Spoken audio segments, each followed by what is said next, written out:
অর্জুন, দাঁড়া। হ্যাঁ দাদা বলো। বলবো আর কি, দেখ ভাই, বাবা মারা গেছে আজ 6 মাস হইল। আগে তাও টুকটাক বাবা বাজারঘাট করতো, এখন তো আর বাবা নাই। মাঝে মধ্যে একটু বাজারঘাট কর। দেখো দাদা, আমার ওইসব ভালো লাগে না। তুমি করতেছো তুমি করো, আমাকে বলবা না বাজারঘাট করার কথা। সে তো বুঝলাম, কিন্তু বাড়ি ভর্তি মানুষ, এতগুলা মানুষের খরচা চালাইতে আমি আর পারতেছি না। কেন দাদা, আমি তো ইনকাম করে টাকা দিচ্ছি। কালকেই তো 5,000 টাকা দিলাম, তাও তুমি এরকম কথা বলতেছো। তুই তো 5,000 টাকা দিছিস, আর বাজার করতে যায় আমার যে কত হাজার হাজার খরচা হয়ে যাচ্ছে, সে খবর রাখিস? বুঝতে পারছি তোমার আরও টাকার দরকার। তুমি একটা কাজ করো, ছোট ভাইকে যায় বলো ওকে আর চাকরি ঠাকরি খুঁজতে হবে না, ও যেন কাল থেকে কোনো একটা কাজ করে। ওকে আর এইভাবে বসে বসে খাওয়াইতে পারবো না, বলে দিও। আচ্ছা ভাইস্তা, এটি কি পরিতোষের বাড়ি? কেন, কি হয়েছে? আমরা পরিতোষের ছেলে, কিছু বলার থাকলে আমাদেরকে বলতে পারেন। ও আচ্ছা, তোমরা তাহলে পরিতোষদার ছেলে? হ্যাঁ কাকা, আমরা পরিদেশের ছেলে। কিছু বলবেন? আমি যতদূর জানি তোমরা 3 ভাই, কি তাই তো? হ্যাঁ কাকা, আপনি ঠিকই বলছেন, আমরা 3 ভাই। তোমাদের আরেক ভাইকে তো দেখছি না, কোথায় সে? ডাকো তাকে। কেন কাকা, কি হয়েছে আমাদেরকে বলেন। বললাম একটু ডাকো ওকে, তোমাদের 3 ভাইয়ের সাথে আমার কিছু কথা আছে। রোশেন, রোশেন, কোথায় গেলি রে? একটু আয় এদিকে। হ্যাঁ দাদা, আসি।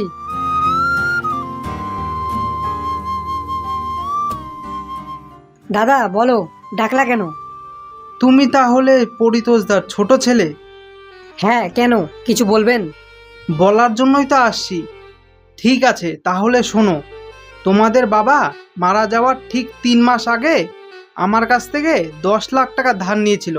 আমি সেই টাকাটাই ফেরত নিতে আসছি। এবার বলো আমার টাকাটা কবে দিবা? 10 লাখ টাকা নিয়ে বাবা কি করছে? নিশ্চয় ওদেরকে। তার মানে টাকা নিয়ে বাবা তোকে দিছে? কি বলিস তুই এইসব? আমি আরো ভাবতেছি তোকে দিছে। বাবা আমাকে কোনো টাকা পয়সা দেয় নাই। আমাকেও তো দেয় নাই। তার মানে দাদা, তোমরা আমার দিকে এভাবে কি দেখতেছো? বাবা আমাকে কোনো টাকা পয়সা দেয় নাই। বাবা তোকেও টাকা দেয় নাই, দাদাকেও দেয় নাই, তাহলে এতগুলো টাকা দিয়ে বাবা কি করলো? দেখো ভাইস্তা, তোমার বাবা টাকা নিয়ে কি করছে কি করে নাই সেটা দেখার সময় নাই আমার কাছে। আমি টাকা নিতে কবে আসবো সেটা বলো। দেখেন কাকা, 1 টাকা 2 টাকা না, 10 লাখ টাকা। টাকা নিয়ে বাবা কি করছে না করছে তা আমরা কেউ জানি না। আর ওই টাকার কথা আমাদের কাউকেই বাবা কিছু বলে নাই, তাই ওই টাকা আমিও অন্তত দিতে পারবো না।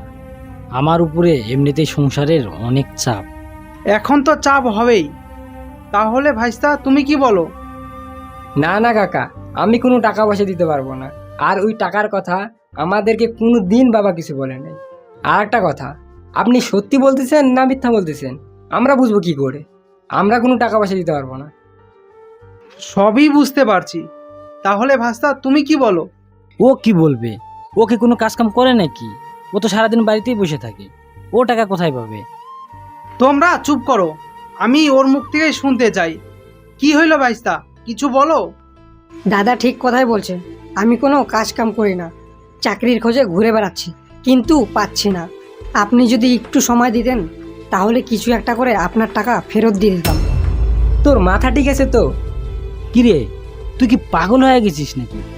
তুই তো নিজেই আমার ঘাড়ের উপরে বসে খাস। তুই যে টাকা ফেরত দেওয়ার কথা বলতেছিস, তুই এত টাকা কোথায় পাবি? বাবা তো আর এখন বাইচে নাই, তাই বাবার সম্পত্তি 3 ভাগে ভাগ করে আমার ভাগের সম্পত্তি বেচে বাবার ঋণ দিয়ে দিব আমি। মনে হচ্ছে তুই সত্যি সত্যি পাগল হয়ে গেছিস রে। আর তুই থাকবি কোথায়? ও ঠিক একটা ব্যবস্থা হয়ে যাবে। দেখ, পরে কিন্তু আবার বলিস না যে দাদা তোমাদের ওখান থেকে আমাকে কিছু ভাগ দাও। দাদা ভয় পাইও না, বলবো না।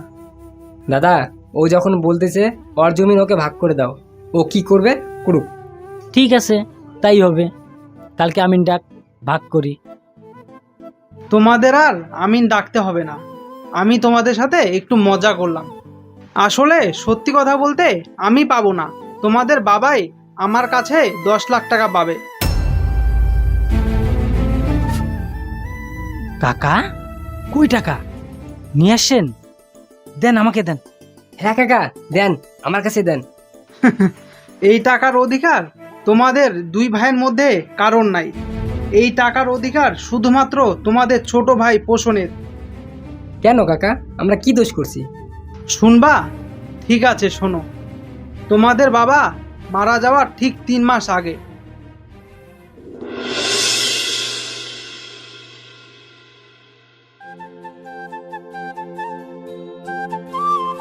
গুড্ডুদা, তারপর বলো কেমন আছো? ব্যবসা ঠিকঠাক চলছে তো? হ্যাঁ পরিদা, ঠাকুরের কৃপায় আর তোমার ভালোবাসায় চলছে। পরিদা, তোমাকে একটা কথা বলবো। আরে গুড্ডুদা, একটা গান 10টা বলো, বলো কি বলবা। তুমি তো ভালো করেই জানো ঋণ থাকা আমার একদম ভালো লাগে না। তুমি একটা কাজ করো, আজকে যাওয়ার সময় তোমার টাকাটা নিয়ে যাও। দেখো গুড্ডুদা, তোমার কাছে টাকা থাকা যে কথা, আমার কাছে থাকা একই কথা। তুমি চিন্তা করো না, আমার যখন দরকার পড়বে আমি চাই নিব। এখন তুমি ওই টাকা দিয়ে ব্যবসাটা বড় করো, বুঝলা? সবই তো বুঝলাম, কিন্তু এখন আমার বয়স হয়ে গেছে, শরীরের অবস্থাটাও খুব একটা ভালো নাই। যদি কিছু হয়ে যায় তখন তোমার টাকাটার কি হবে বলো তো? আরে গুড্ডুদা, তুমি শুধু শুধু চিন্তা করতেছো। ঠিক আছে, তাহলে আমার একটা কথা শোনো। যদি তোমার কিছু হয়ে যায়, আমি তাহলে তোমার বাড়ি যাই টাকা চাই নেব। তুমি শুধু বৌদিমণিকে বলে রেখো। আর আমার যদি কিছু হয়ে যায়, তাহলে তুমি একটা কাজ করো, আমার বাড়ি যায় আমার 3 ছেলের মধ্যে যেই ছেলে এই টাকার যোগ্য মনে হবে, তুমি তার হাতে এই টাকাটা তুলে দিও, বুঝলা? ঠিক আছে, তুমি যা চাইছো তাই হবে। ঠিক আছে, তাহলে থাকো, আমি এখন আসি।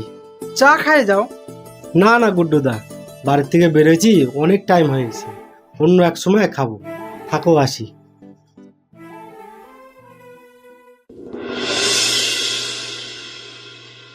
এবার বুঝতে পারছো তোমাদের ছোট ভাইকে কেন টাকাটা দিব?